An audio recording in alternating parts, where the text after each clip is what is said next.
On diesel versions, inspect the junction of the engine and gearbox. Oil smudges will definitely hint that you have a defective crankshaft cap installed, as is customary in official Volkswagen terminology, but in general, a 2-liter turbo diesel is the optimal engine, especially considering the youth of the model.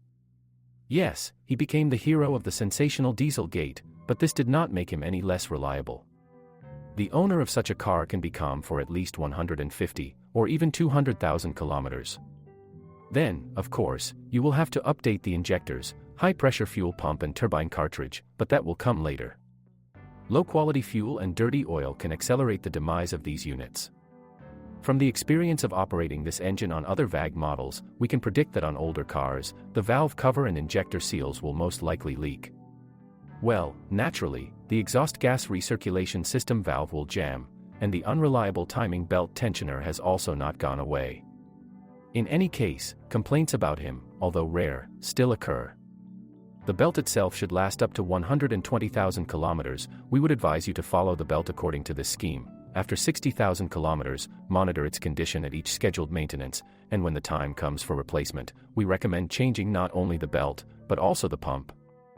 Diesel is about a quarter of the supply on the market. The same share is held by the 2-liter gasoline version, despite the fact that this engine has been modified several times.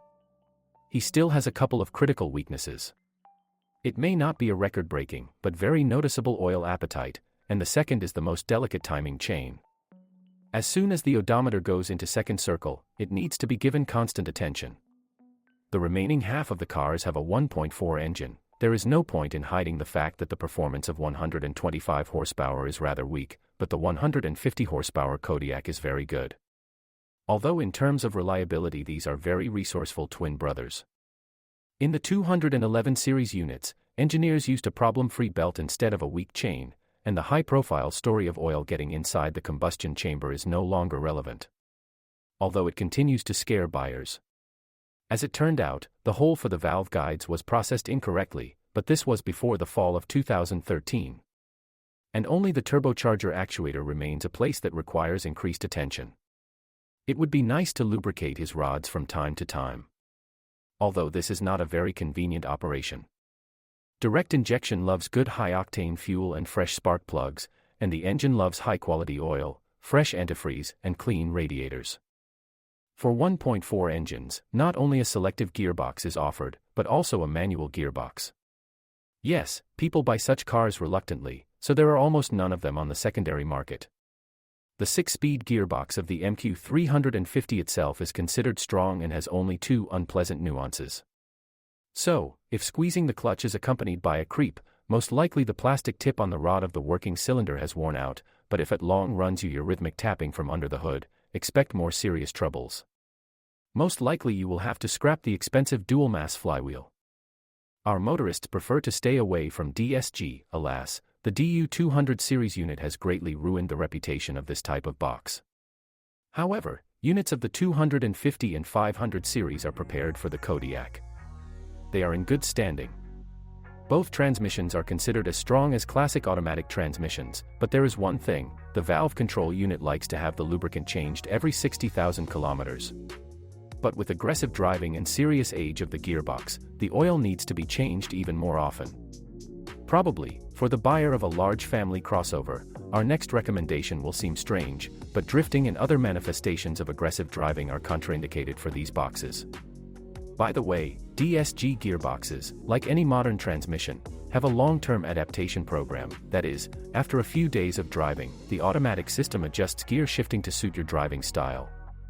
However, in all-wheel drive vehicles, the transmission behavior can be corrected by selecting the appropriate mode, which in addition also changes the sensitivity of the gas pedal. Continuing the topic of transmission, we would recommend not giving up front-wheel drive. Such a car is lighter, simpler, and an additional pair of drive wheels certainly improves cross-country ability, but here you need to ask yourself how often you will actually use all-wheel drive for its intended purpose. Moreover, servicing the 4x4 option will be more expensive. In terms of transmission, Kodiaq was luckier than others.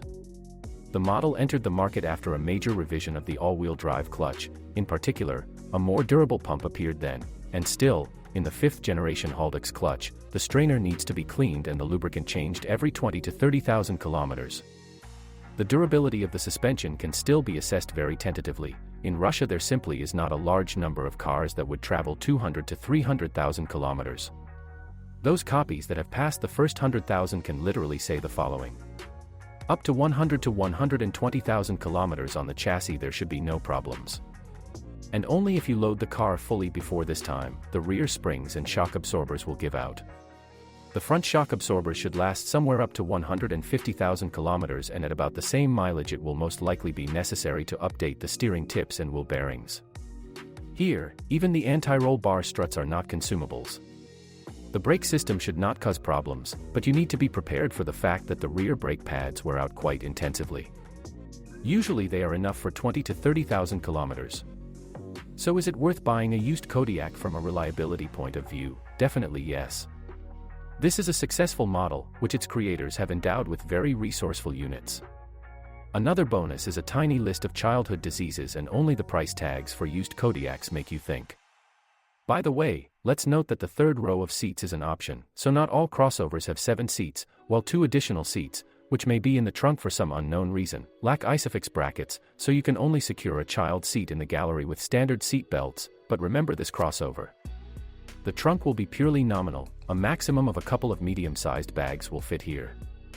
In general, the Kodiaq is a good car, but the price tag on the used car market makes you think about looking for alternative options.